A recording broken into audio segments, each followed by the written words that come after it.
بسم اللہ الرحمن الرحیم الحمد للہ رب العالمین والعاقبۃ للمتقین لا سیما بقیۃ اللہ الاعظم روح و ارواح العالمین صلوات اللهم صل على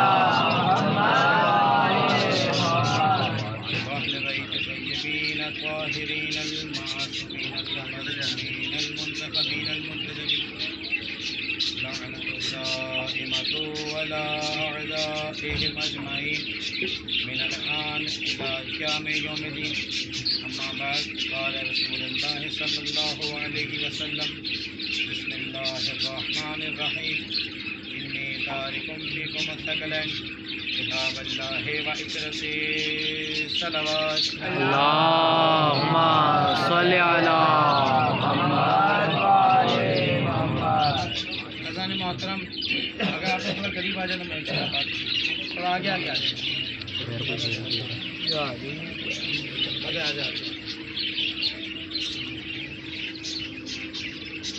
ایک بلند ترین صلوات پڑھیں.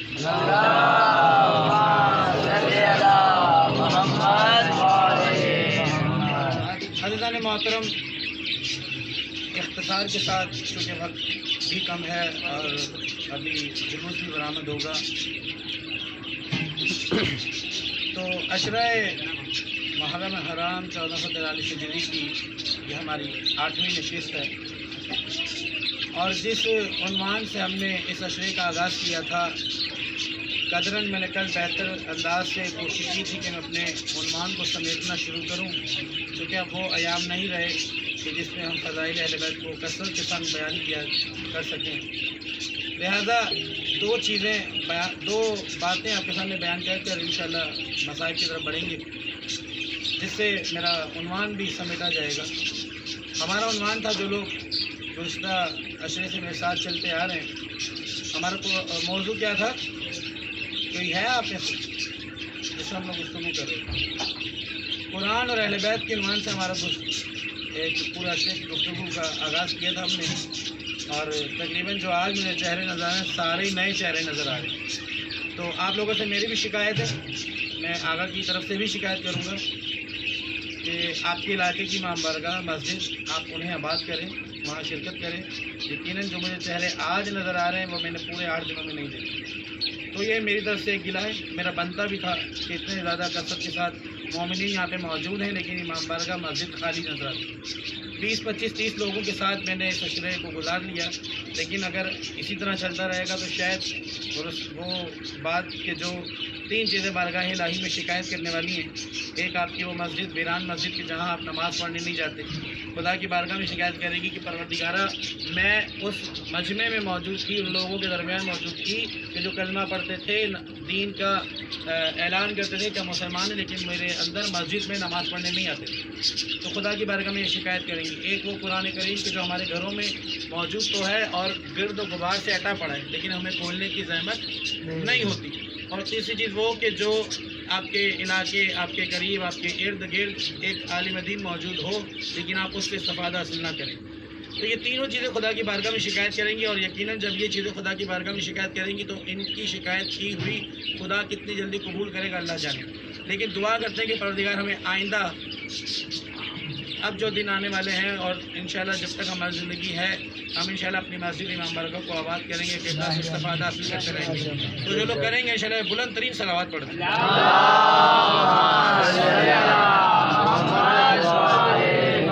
قرآن اور اہل بیت کے عنوان سے ہماری گفتگو کا آغاز ہوا تھا، جس میں ہم نے بیشتر آیات قرآنی کا سہارا لیا، حدیث معصومین کا سہارا لیا، حدیث رسول کا سہارا لیا، تاکہ یہ بات واضح ہو سکے کہ قرآن اور اہل بیت کا رشتہ کیا ہے. ہم اہل بیت علیہ السلام کو مانتے ہیں، اور ان کے وسیلے کے ساتھ ہم قرآن کو مانتے ہیں، رسول کو مانتے ہیں. پروردگار کی ڈائریکٹ کتاب ہے کون سی؟ قرآن مجید. اور جس کے بارے میں رسول اللہ نے فرمایا تھا انی تارکم فیکم مساکلین کتاب اللہ و عترتی، یہ قرآن اور اہل بیت میں تمہارے درمیان دو وزنی چیزیں چھوڑے جا رہا ہوں. یہ دو چیزیں ایسی ہیں کہ اگر تم دونوں ان سے متمسک رہو گے تو کبھی گمراہ نہیں ہوگے. اور حتیٰ کہ اگر تم ان سے وابستہ رہو گے، یہ قرآن اور اہل بیت دونوں ساتھ ساتھ ہیں. یہ بھی حتیٰ کہ ایک دوسرے سے جدا ہونے والے نہیں ہیں، حتیٰ کہ یہ کام میرے پاس حوض کوثر پہ پہنچیں گے. یعنی رسول اللہ آپ کو حوض کوثر پہ پہنچنے کی بشارت دے رہے ہیں، آپ پر واضح کر رہے ہیں کہ جس نے قرآن اور اہل بیت کا دامن تھاما وہی حوض کوثر پہ پہنچے گا. اور حوض کوثر آتا ہے پورے صراط کے بعد، ہے نا سر؟ حوض کوثر آتا ہے پورے صراط کے بعد. آخری چوکی ہے علی ولی اللہ کی. اس چوکی تک پہنچنے کے لیے 9 چوکیاں باقی ہیں. یعنی انسان پل صراط سے گزرے گا. سب سے مشکل ترین ہے پل صراط سے گزرنا. وہ پل صراط کے جو بال سے زیادہ باریک، تلوار سے زیادہ تیز، آگ سے زیادہ گرم اور آسمان کی بلندیوں سے زیادہ اونچا، اس پل صراط سے کون گزرے گا بھلا؟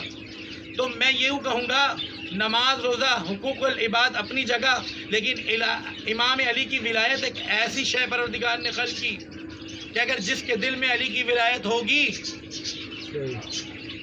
تو فروع دین میں باقی تمام احکامات خدا کی تبرک. لیکن اس بات کی ضمانت ہے اہل بیت کی محبت کہ ہم پل صراط کی آخری چوکی تک پہنچیں گے. کیوں؟ کیونکہ رسول اللہ کہہ چکے کہ قرآن اور اہل بیت سے ساتھ رہنے والا حوض کوثر پہ پہنچے گا. اب ہم کچھ کریں نہ کریں، اہل بیت اور قرآن کو تو مانتے ہیں. اب کوئی مانے نہ مانے، کوئی کرے نہ کرے، لیکن اگر قرآن اور اہل بیت کا ساتھ رہے تو اسے پل صراط سے گزرنا آسان ہے اور حوض کوثر تک پہنچنے کی ضمانت ہے. کوئی پہنچے نہ پہنچے، شیعان حیدر کرار ضرور پہنچے گی. لیکن جہاں بات آ گئی فروع دین کی تو وہاں کیا حقوق اللہ، اللہ کے حقوق ہے، اللہ کی مرضی ہے. کل میں نے بیان کیا تھا، جسے چاہے معاف کر دے، جسے چاہے نہ معاف کرے. لیکن اگر حقوق انسان میں، یہ جو انسانوں کا حقوق ہے، اگر اس میں کوئی کوتاہی برتی جاتی ہے تو یہ پروردگار معاف کرنے والا نہیں ہے. لہذا کوشش کیجئے کہ ہماری وجہ سے کوئی مومن بھائی کسی کی پریشانی کا باعث ہم نہ بنے. کوئی تنگ دست ہے، کوئی پریشان ہے، کسی کی کوئی رسوائی کا سامنا کسی کو ہو رہا ہے تو کیا ہم اس کی وجہ ہم تو نہیں ہیں؟ اگر ہم اس کی وجہ ہیں تو جائیے اپنے مومن بھائی کے پاس اور جا کے اسے صلح کیجیے، معافی مانگیے. معافی مانگنے سے آپ کا قد چھوٹا نہیں ہوتا. ماشاءاللہ. معافی تو وہی مانگتا ہے جس کا ظرف بڑا ہو، بے شک. اور بڑا ظرف ہر کسی کا نہیں ہے. بے شک. بھئی بڑا ظرف ہوتا تو صحیح جگہ کو صحیح جگہ بٹھا دیتے. بے شک. بے شک. بات ہے ظرف کی. اگر ظرف بڑے ہوتے، دل بڑے ہوتے تو ایک کے بعد دوسرا نہ بیٹھتا، دوسرے کے بعد تیسرا نہ بیٹھتا، شرائط امام حسن کے بعد. بے شک. بے شک. اس کے لیے ظرف چاہیے. امام نے کیا کہا؟ ہمیں یہ تخت و تاج کی ضرورت نہیں ہے. ارے بھائی انہیں کیا ضرورت ہے تخت و تاج کی جن کی حکومت آسمانوں میں ہو؟ سبحان اللہ. جن کی حکومت آسمانوں پر ہو انہیں تمہارے تخت کی کیا ضرورت؟ لہٰذا اہل بیت علیہ السلام سے مودت عشق کرے. بہت لوگ اگر ان کے دشمن تھے تو ہم ان کے ماننے والے ہمارے بھی دشمن ہوں.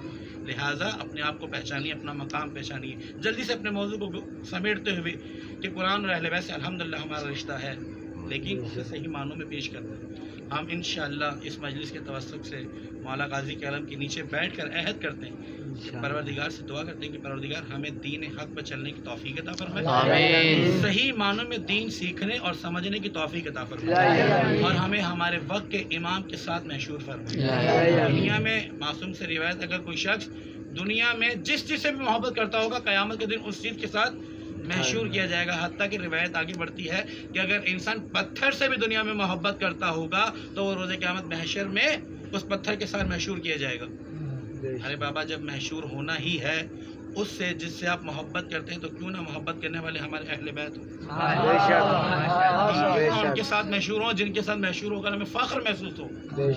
لہٰذا ہمیں اہل بیت علیہ السلام ہم وہ کردار ادا کریں جس سے رسول اللہ کی وہ حدیث میں نشر میں بیان کی تھی، اب بیان نہیں کروں گا، جس میں رسول نے کہا تھا ہمیں اہل بیت ایک شجر کی مانند ہے، ایک درخت کی مانند ہے. اور وہ درخت کے جو اہل بیت درخت کی مانند ہے، اور اس درخت کے پتے کون ہیں؟ ماشاءاللہ اہل بیت کے ماننے والے، یعنی میں اور آپ، ہم ہیں اہل بیت کے درخت کے پتے۔ بھائی کسی درخت کا اندازہ کس چیز سے لگایا جا سکتا ہے؟ پتوں سے۔ پتوں سے دیکھ کر اندازہ لگا سکتے ہیں کہ یہ درخت کس چیز کا ہے۔ ہم ہیں درخت، اہل بیت کے درخت کے پتے، اور اب لوگ ہم سے اندازہ لگائیں گے کہ بھائی یہ ایسے ہیں تو جن کے یہ ماننے والے ہیں۔ ماشاءاللہ۔ سبحان اللہ۔ کیا کہا تھا امام صادق نے؟ کیا فرمایا تھا کہ ہمارے لیے باعث فخر بننا، نہ کہ باعث ذلت بننا۔ تو یعنی کیا اب امام بھی جانتے تھے کہ رسول فرما چکے اہل بیت کے ماننے والے ہیں اس درخت کے پتے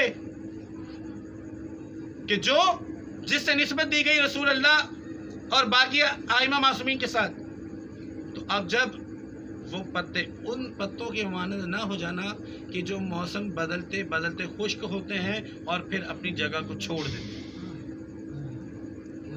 انہیں پتے نہیں چھوڑ دیتا، وہ درخت چھوڑ دیتا۔ کیوں؟ ان کی اب اسے ضرورت نہیں رہی، وہ اس قابل نہیں رہے کہ وہ درخت پہ جڑے رہے۔ اہل بیت علیہ الصلوۃ والسلام جسے چاہتے ہیں، جس کے دل میں اہل بیت کی معرفت ہوتی ہے، تو چاہے وہ سلمان ہی کیوں نہ ہو اپنے پاس کر لیتے ہیں، اور اگر کسی کو اہل بیت کی معرفت نہ ہو تو چاہے وہ رسول کا چچا ہی کیوں نہ ہو، اور جسے اہل بیت دور کر دیتا ہے پھر اسے خدا بھی دور کر دیتا ہے۔ تو لہٰذا میرے یہ عنوان الحمدللہ امید کرتا ہوں کہ میں نے ایک ادنا سا طالب علم ہوتے اور قبلہ کے موجودگی میں نے گستاخی کرتے ہوئے بہت ساری چیزیں بیان کی، اور قبلہ موجود ہوتے تھے لیکن میں پڑھتے رہتا تھا۔ یہ ہمارے استاد ہیں، ہمارے باپ ہیں، قابل احترام ہیں، اور جو ہمارے دوسرے برادر آتے تھے پڑھتے تھے۔ میں یہ کہہ کے جا رہا ہوں، اگر کسی کو میری کوئی بات، میرے عنوان سے کوئی بات ناگوار گزری ہو تو مجھ سے سوال کر سکتا ہے۔ آئیے سوال، میں ایک طالب علم ہوں، غلطی ہو سکتی ہے، کہیں حدیث غلط پڑھ دی ہوگی، معنی غلط بیان کر دیے ہوں گے، کوئی آیت آگے پیچھے ہو گئی ہوگی، لیکن آپ مجھ سے سوال تو کریں۔ سوال کب کرو گے آپ؟ جب آپ کی سماعت میں توجہ ہوگی۔ اب تک پورے عشرے میں میرے سے کسی نے سوال نہیں کیا، جب کوئی کسی سے سوال نہیں کرتا پھر محسوس ہوتا ہے شاید میں نے کوئی بات پہنچائی نہیں، یا جس طرح میں پہنچانا چاہتا تھا شاید میں نہیں پہنچا سکا۔ لیکن میں الحمدللہ مجلس سے جاتے وقت قبلہ سے تائید کروا کے جاتے تھے کہ اگر قبلہ کوئی جگہ پہ کمی رہ گئی ہے تو ہماری رہنمائی کیجیے، اور الحمدللہ استاد کی جگہ ہے، میرے باپ کی جگہ ہے، انہوں نے ہمارا بہت اچھا ساتھ دیا۔ گزشتہ 3-4 سال سے ہمارا یہ سلسلہ چل رہا ہے۔ لیکن میں اگر آپ سے ایک سوال کروں تو اجازت ہے؟ ماشاءاللہ۔ کروں سوال؟ ماشاءاللہ۔ ماشاءاللہ ماشاءاللہ۔ اسے مجھے اپنا بھائی سمجھیے گا، بیٹا سمجھیے گا، دوست سمجھیے گا۔ اب جب اگر مجھے دوبارہ توفیق ہوئی نا اس علاقے میں، اس مسجد میں آنے کی، تو مجھے آپ کا گلہ نہ ملے، انشاءاللہ۔ کوئی یہ نہ کہے بھائی آپ 100 لوگ جو یہاں پہ موجود ہیں، تو اگر آپ 100 میں سے کوئی 30 لوگ مسجد میں آتے ہیں، نہ تو قبلہ کا کچھ جائے گا، نہ میرا کچھ جانے والا ہے، کسی کا کچھ نہیں جائے گا۔ ارے بابا اگر زندگی بہتر ہوگی تو ہماری ہوگی نا بھائی۔ کل جب روز محشر ہم ائمہ معصومین کے ساتھ محشور کیے جائیں گے تو کم از کم یہ جب رسول اللہ یا امام حسین یہ کہیں نا کہ یہ میرے ماننے والے، تو انہیں بھی یہ کہتے وقت شرم محسوس نہ ہو، بے شک۔ انہیں یہ کہتے وقت شرم محسوس نہ ہو کہ یہ میرے ماننے والے۔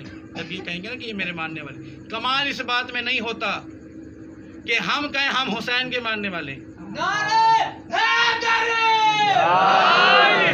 کمال اس بات میں نہیں۔ آخری بات، اور آپ مصائب کی طرف چلیں گے، کمال اس بات میں نہیں ہے کہ میں کہتا ہوں کہ میں حسین کا ماننے والا ہوں، میں عباس کا ماننے والا ہوں، میں علی کا ماننے والا ہوں، نہیں، کمال اس میں نہیں ہے۔ کمال اس میں ہے کہ وہ کہیں یہ میرے ماننے والے ہیں۔ جب وہ کہتے ہیں نا کہ یہ میرے ماننے والے ہیں تو پھر وہ اہل بیت میں سے قرار دیے جاتے ہیں۔ سلمان فارسی کو رسول اللہ نے اہل بیت سے قرار دیا، اور جسے ہونا چاہیے تھا انہیں باہر نکال دیا، اپنی خصلت کی وجہ سے گیا، معرفت نہیں تھی۔ لہٰذا چند جملے حضرت عباس کے فضائل کے حوالے سے، اور آپ کی زحمت تمام، میں نے کل بھی بیان کیا تھا، شجاعت اس گھرانے کا حصہ ہے، وراثت میں ہے۔ شجاعت یعنی کیا؟ طاقت۔ ان جیسی شجاعت، ان جیسی طاقت کسی کے پاس نہیں۔ حضرت عباس کی ایک فضیلت سن لیجیے، ایسے بفضیلت اور شجاعت فداکاری تو سب کو معلوم ہے. جب وفا کی بات آتی ہے تو عباس ذہن میں آ ہی جاتا ہے. ماشاء اللہ کوئی کسی مذہب مسلک کا ہو، جب وفا کی بات آتی ہے تو عباس یاد. ماشاء اللہ ایسی وفا نہیں بھائی. جب شجاعت کی بات آتی ہے، جب کبھی دیکھتے ہیں یہ بہت دلیر ہے، تو کبھی ہمارے ذہن میں علی آ جاتا ہے خیبر والا، بے شک اور کبھی ہمارے ذہن میں صفین والے عباس آ جاتے ہیں. ماشاء اللہ جب مولا عباس جنگ صفین کے لیے گئے تو 13 برس کے ہیں. امام علی نے اپنی زرہ پہنائی، اپنی عبا پہنائی، اپنی تلوار دی اور روانہ کیے. امام علی جب جنگ کے لیے جاتے تو وہ بھی اپنا تحت الحنک کے ساتھ چہرہ چھپاتے تھے. حضرت عباس بھی اپنا چہرہ چھپاتے تھے. کہتے کہ حضرت عباس علیہ السلام قد و قامت میں بڑے اچھے تھے، رنگ بہت زیادہ گورا تھا، اور آنکھیں بہت بڑی بڑی آنکھیں تھیں، اور زلفیں بھی حضرت عباس کی بڑی بڑی تھی جو شانوں کندھوں تک آتی تھی. اب جب حضرت عباس جنگ صفین کی بات کر رہا ہوں، اب جب حضرت عباس چلے جنگ صفین میں، توجہ ہے ماشاء اللہ بس اسی توجہ کے ساتھ سنتے رہیے گا تاکہ میں مطمئن رہوں. اب حضرت عباس چلے جنگ صفین میں جنگ کے لیے. علی موجود ہیں خیمے میں، عباس جا رہے ہیں، زرہ علی کی پہنی ہے، تلوار علی کی لی ہے، سبحان اللہ شجاعت بھی علی سے لی ہے، شجاعت سبحان بھی اللہ علی سے لی ہے. اور روب و دبدبہ کہتے ہیں کہ حضرت عباس ایک تلوار سے وار کرتے تھے اور ایک آنکھ سے وار کرتے تھے. سبحان اللہ سبحان علی اللہ کی آنکھ سے بھی لوگ ڈرتے تھے، عباس کی آنکھ سے بھی لوگ ڈرتے تھے. سبحان اللہ کہتے ہیں کہ جب جنگ صفین میں حضرت عباس گئے تو شور ہوا، اپنی سواریوں کو لے کر پیچھے پیچھے چلے جاؤ. کون آ رہا ہے؟ علی آ رہا ہے. علی سبحان اللہ علی آ رہے ہیں. لوگوں نے اپنی سواریوں کو پیچھے کرنا شروع کیا، لوگوں نے اپنی سواریاں پیچھے کی، عباس نے اپنی سواری آگے بڑھی. صفوں کو چیرتے ہوئے عباس گئے، حملہ کیا، چاروں اطراف شور ہو گیا کہ علی حملہ کر رہے ہیں. اس نے بڑھ کر کہا توجہ تو کرو، کون ہے؟ کہا توجہ کرنے کی ضرورت نہیں. آپ کی توجہ ہے؟ توجہ کرنے کی ضرورت نہیں ہے. آنکھیں بتاتی ہے کہ عباس، آنکھوں کا جلال بتاتا ہے کہ یہ عباس نہیں علی ہے. اب جب وہ بھاگ رہے تھے، بھاگتے بھاگتے خیمہ علی کے قریب سے گزرے، آ کر کہا علی تم یہاں پر ہو؟ اگر علی یہاں ہے تو وہاں کون ہے؟